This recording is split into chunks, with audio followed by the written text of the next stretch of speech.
Hi readers, Lee here. Welcome back to my channel, Lila Wanders and Reads, and welcome to a book haul.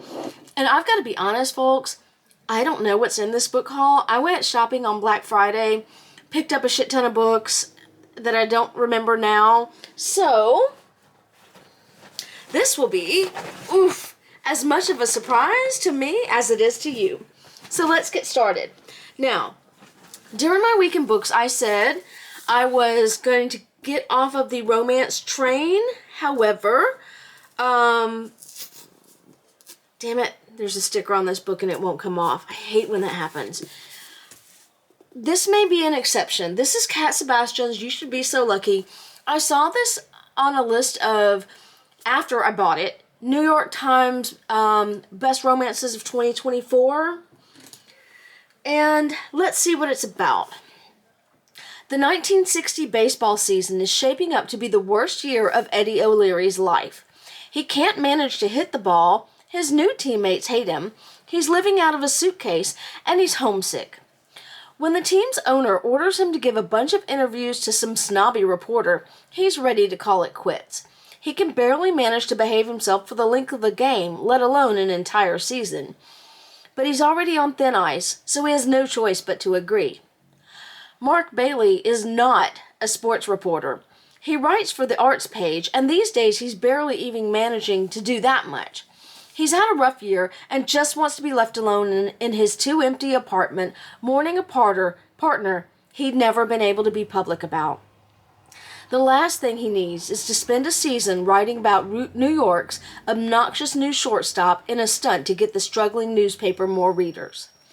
Isolated together with the crush of an anonymous city, these two lonely souls orbit each other as they slowly give in to the inevitable gravity of their attraction. But Mark has vowed that he'll never be someone's secret ever again, and Eddie can't be out as a professional athlete. It's just them against the world, and they'll both have to decide if that's enough. So this seems like actually a very good romance. I'm going to bump this up in my reading, my TBR. I say that every book haul, but if I were to make an exception on my romance ban, which we're not going to call it a ban, that would be one. Next up is a health resort horror story. I found this on a list too. This is the Empusium by Olga Tokarczuk, translated by Antonia Lloyd-Jones. Olga is a Nobel Prize winner. I don't know what for. The Books of Jacob. I'll have to look that up. She also won the International Booker Prize, etc., etc. Work been translated into more than 50 languages. She lives in Poland. In this, September 1913, a young Pole suffering from tuberculosis arrives at Wilhelm Alpitz's guest house for gentlemen in the village of Gerbersdorf, a health resort in the Silesian mountains. Every evening, the residents gather to imbibe the hallucinogenic local liqueur and debate the great issues of the day. Monarchy or democracy? Do devils exist? Are women born inferior? War or peace? Meanwhile, disturbing things are happening in the guest house and the surrounding hills. Someone, or something, seems to be watching, attempting to infiltrate this cloistered world.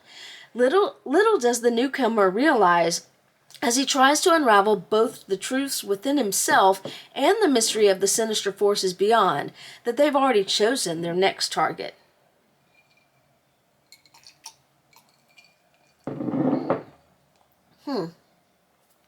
Okay. Apparently, she is revisiting Thomas Mann territory and laying claim to it. Shit, am I going to have to buy another book? The Magic Mountain. Let me see if they have that at my local Barnes & Nobles. I'll write a note. Barnes & Noble. I know it doesn't have an S.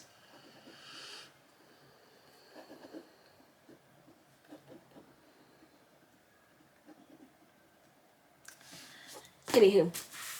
That's not why we're here. Alright, next up This next book is another Pulitzer Prize winner. I am not on a quest to read Pulitzer Prize novels. I do not even know if I even wanted to read this, but I must have because I've had my eye on it. However, talking about Pulitzer Prize, I'm also currently reading Larry McMurtry's Lonesome Dove. This is a purse book. This is Empire Falls by Richard Russo. I've seen mixed reviews on it, just like any award winner, which I guess is going to happen because anytime something wins, people are either going to praise it or bitch about it. And more will come out of the woodworks because it's known. So anyway, I've had my book on this eye for a long time in the bookstore. I originally passed by where it was supposed to be and I didn't see it, and I was like, and I had picked it up and put it down a million times before, and then I couldn't find it, and I went back and I found it. It had just moved over a couple of spots from where it was supposed to be. Anywho, Empire Falls. Miles Roby has been slinging burgers at the Empire Grill for 20 years, a job that cost him his college education and much of his self-respect. What keeps him there? It could be his bright, sensitive daughter, Tick, who needs all his help surviving the local high school.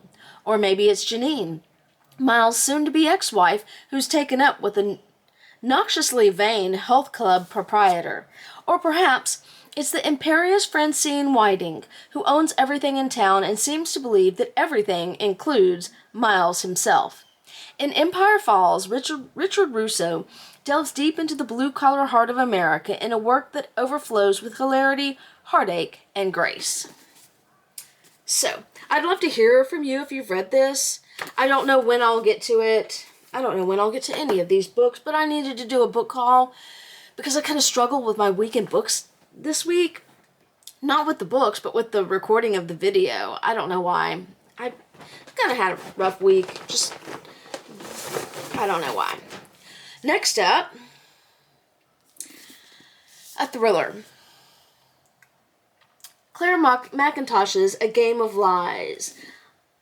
I don't know why I picked this up when I have not picked it up in the past. Oh.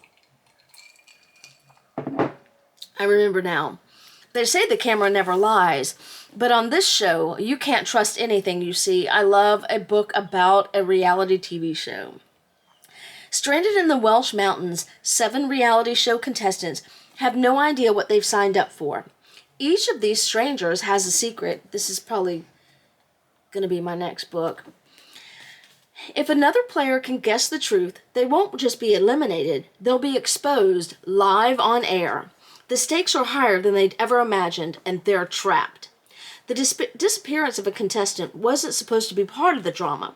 Detective Fionn Morgan has to put aside what she's watched on screen and find out who these people really are, knowing she can't trust any of them.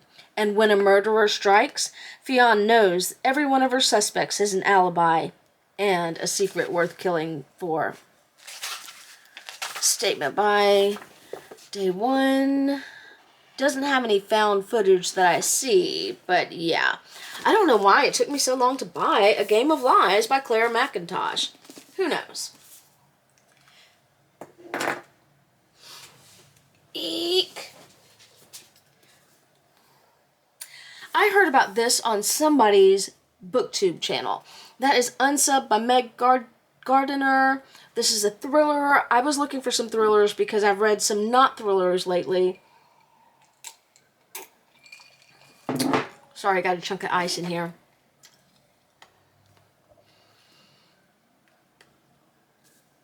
Unsub. Caitlin Hendricks has been a narcotics detective for 6 months. When she's tapped to hunt the killer that haunted her childhood, the Prophet. An unsub, what the FBI calls an unknown subject. The Prophet terrorized the Bay Area with ritualized murders and cryptic messages in the 1990s and nearly destroyed Caitlin's father, the lead investigator on the case. Maybe this will be the next book. This is copyright 2017, so it's not... Who knows what I'll read next. Anywho, Caitlin has never escaped the shadow of her father's failure to protect their city. But now, 20 years later, the ruthless madman is killing again and has set his sights on her. Determined to decipher his twisted messages and stop the carnage, Caitlin ignores her father's warnings as she draws closer to the killer. Can she avoid repeating her father's mistakes and redeem her family name? Or will chasing the prophet drag her and everyone she loves into the abyss? Likened to the Silence of the Lambs, I wonder what it takes. Like, what is there like a like template that people use? Oh, I'd like you to blurb this. Please, use X template or something like that. I wonder.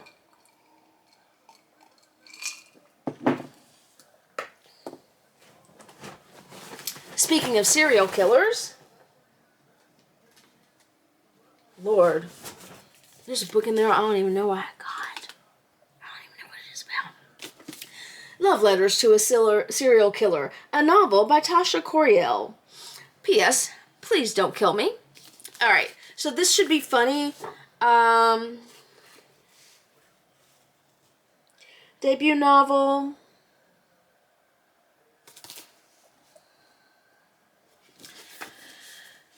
An aimless young woman starts writing to an accused serial killer while he awaits trial, and then, once he's acquitted, decides to move in with him and take the investigation into her own hands in this dark and irresistibly compelling debut thriller. This is not going to be my next... Is this a thriller? I don't know. Recently ghosted and sick of watching her friends fade into the suburbs, 30-something Hannah finds community in a true crime forum that's on a mission to solve the murders of 4 women in Atlanta. After William, a handsome lawyer, is arrested for the killings, Hannah begins writing him letters. It's the perfect outlet for her pent-up frustration and rage. The exercise empowers her and even feels healthy at first, until William writes back. Hannah's interest in the case goes from curiosity to obsession, leaving space for nothing else as her life implodes around her. After she loses her job, she heads to Georgia to attend the trial and befriends other true crime junkies like herself. When a 5th woman is discovered murdered, the jury has no choice but to find William not guilty, and Hannah is the first person he calls upon his release. Shit. The two of them quickly fall into a routine of domestic bliss. Well, as blissful as one can feel while secretly investigating her partner for serial murder. I don't know why I didn't pick this up earlier. This does look cute and funny. We'll see. Alright. This is the one I don't know why I have.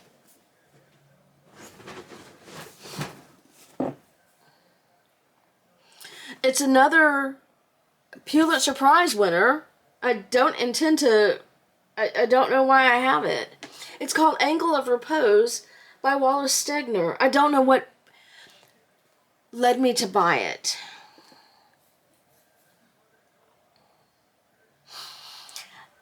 And I don't... This introduction's really long. Don't know who that is. An iconic novel of the West and an American masterpiece, a deeply moving narrative of one family and the traditions of our national past. Lyman Ward is a retired professor of history, recently confined to a wheelchair by a crippling bone disease and dependent on others for his every need. Amid the chaos of the 1970s counterculture, he retreats to his ancestral home of Grass Valley, California, to write the biography of his grandmother, an elegant and headstrong artist and pioneer who, together with her engineer husband, made her own journey through the hardscrabble West nearly 100 years before.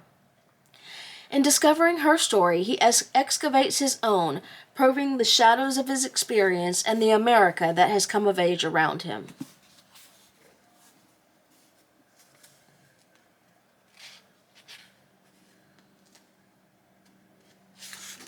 I don't know what led me to this book. Not a clue. I'm not doing a Pulitzer Prize project, but this is book 2 in this book haul.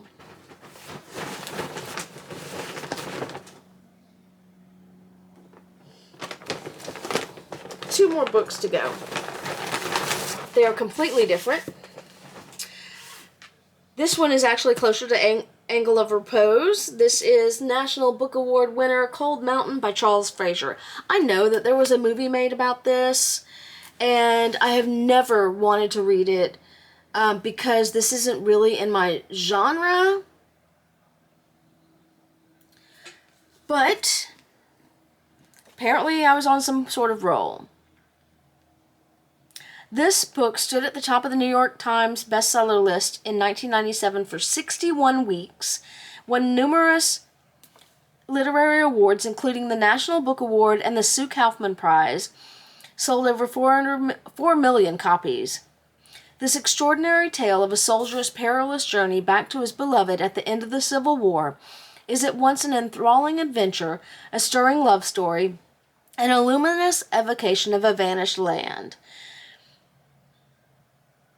I lost my place. Oh, and then there's a movie, Nicole Kidman, Jude Law, 2015 opera.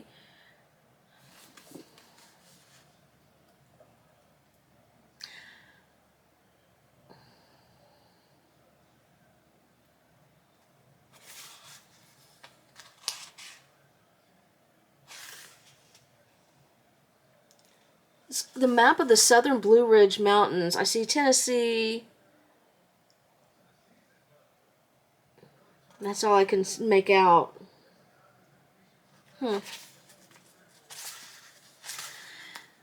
I do have no interest in watching the movie. I probably will read the book at some point, obviously, because I have it now. Anywho, the final book is not like any of those. This is Heir by Sabaa Tahir. I have read nothing by her. I have All My Rage. This is fantasy, #1 New York Times bestselling and National Book Award winning author. The author. This is a signed edition. This is YA, an orphan, an outcast, a prince, and a killer who will bring an empire to its knees. I'm considering reading fantasy next. Growing up in the Kagari slums, Eyes has seen her share of suffering. An old tragedy fuels her need for vengeance, but it is love of her people that propels her, until one hot-headed mistake lands her in an inescapable prison, where the embers of her wrath ignite. Banished from her people for an unforgivable crime, Saoirse is a down-on-her-luck tracker who uses magic to trace her marks. Destitute, she agrees to hunt down a killer who has murdered children across the Marshall Empire. All she has to do is carry out the job and get paid. But when a chance encounter leads to an unexpected attraction, Saoirse learns that her mission might cost her far more than she's willing to give up. Quill is the crown prince of the empire and nephew of a venerated empress, but he's loath to take the throne when his aunt steps down. As the son of a reviled emperor, he, better than anyone, understands that power corrupts.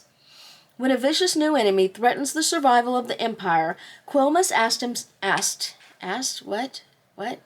Quill must ask himself if he can rise above his tragic lineage and be the heir his people need.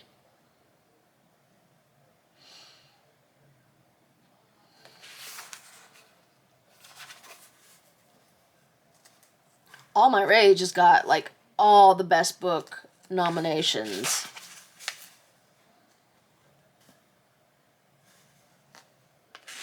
And she has another fantasy quartet. I'll have to look at that. Don't go back to the Barnes & Noble. Don't go back to the Barnes & Noble.